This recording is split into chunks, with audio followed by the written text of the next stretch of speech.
I'm slightly unnerved at the moment because I've just seen an 8-foot penguin walk by at the other side of the camera there, folks. But we'll carry on. This is what the Skills Show at Telford International Centre is all about.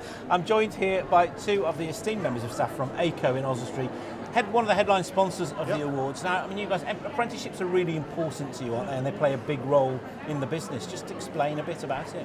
We've had an apprenticeship programme going now for most of my time at Aico, probably 5 or 6 years. We've been bringing apprentices in and through the business. We've currently got a handful of apprentices on our data apprenticeship course, which Ryan is one of them. So you can talk from two different perspectives then, absolutely. on behalf of the company and as an apprentice. Yeah. So how's that worked? How's that come about for you? So it's been really, really good actually. I think it's a great opportunity to be in the workplace and still kind of learning as well, get back into that learning mindset, trying to always improve. It's a great opportunity as well working with Aico. So really, really good opportunity I'd say for anybody that's looking to get involved in apprenticeships. I mean, one of the things from a company's point of view, I guess as well, is that apprentices that join you want to see what the progression opportunities are like.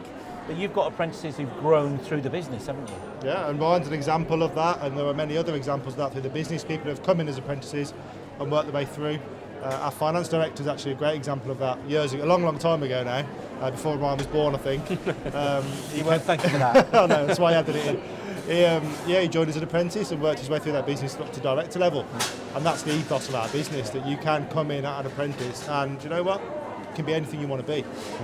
And how does it work then from your point of view in terms of time you're working, time you're training, time you're studying? Yeah. How does it? So Aico have been really, really good, to be fair. I mean, given all the time that we need to actually do that apprenticeship, but already I've learned these skills that I can actually bring into my role as well. So I'm not only trying to keep them separate as an apprenticeship work and then my day-to-day job, but also just implementing the skills that I've learned into my role as well. So it makes it really, really easy. Is it taking you in directions you maybe didn't realise you'd go then? Yeah, absolutely. Most definitely. There's been so many kind of tasks and things that I've looked at recently that maybe 6 months ago I would have attacked in a different way. But again, like I say, learning new skills and just putting my mindset out there that there is other ways to do things has really, really helped kind of progress the way that I work and do things. Yeah, I think, Carl, one of the critical things about that is that an apprenticeship's typically got 20% off the job learning, but become more than 20% more efficient at your role with the skills that you learn. So actually, Ryan spends a lot of time in his apprenticeship, but he's able to do his work more effectively, so he can free up the time to do the apprenticeship, and that applies to any role that we have.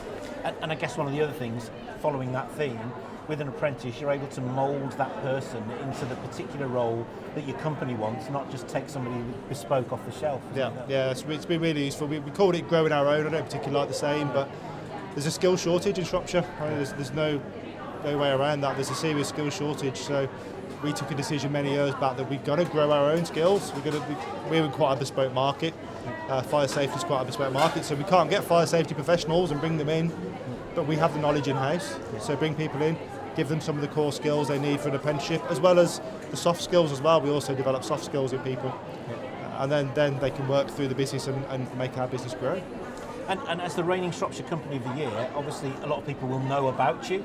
Does that help when it comes to actually recruiting, or does it affect the kind of people that want to work for you? It definitely helps. So even from any role, I've recruited recently and I think I had 40 applications for a role. I get calls off agencies quite often who want to help us with recruitment, and we actually don't need to. Our biggest problem is filtering out the good applications for the amount we've got. So it does seem to help us, yes, definitely. And what's the plan for you? When's the apprenticeships complete then? Well, I've got a long time to go yet. It's a level 6, so degree level, so it is over the 3 years, and I'm only about 6 months into it. So again, I don't honestly know. I think it's such ever-evolving kind of workplace that these skills will hopefully set me up for any kind of opportunities that will come up. I've moved already through the operations team, now into sustainability, and now on this level 6 data apprenticeship. Who knows where that could go into the business? So many skills there that every kind of role can use, that it will really kind of branch off to anywhere. I mean, that in itself is quite an important thing to get across with apprenticeships, isn't it? It's not just about level 3, school leavers, sixth form. There are levels of apprenticeship right the way through, as you say, to degree level. Some people don't realise that. No, definitely. Our apprentices we have now aren't a typical apprentice, aren't a school leaver coming in. They're actually already colleagues who've worked with us, some through several departments, and now we're upskilling them even further by putting them through apprenticeships. It's important. And tell me a bit about Aico then this year so far. Business going well? You've got lots going on. Business going incredibly well. We've just hit some real big turnover milestones in March, some really big numbers coming out of us. Business is strong. It's going really well for us at the moment. And you've got your own awards coming up, of course, haven't you, in a few weeks' time? Yep, our community awards. So we believe in giving back to the community. It's one of our core values. and we look at all the good work that our social landlords and contractors and people that are within our industry are doing around the country. And we said, why not have our own awards show? And why not recognise that? So yeah, that's it. That's coming up next month. Excellent. Never stops, does it? No, well, thank you so much for being on board as our headline sponsors, and looking forward. I hope you are looking forward to sifting through some of the applications we get and helping to choose the overall Shropshire Apprentice of the Year. Yep, can't wait. Absolutely. Thanks for having us, Thanks for joining us, folks. I'll go and find that penguin now. Okay, good luck.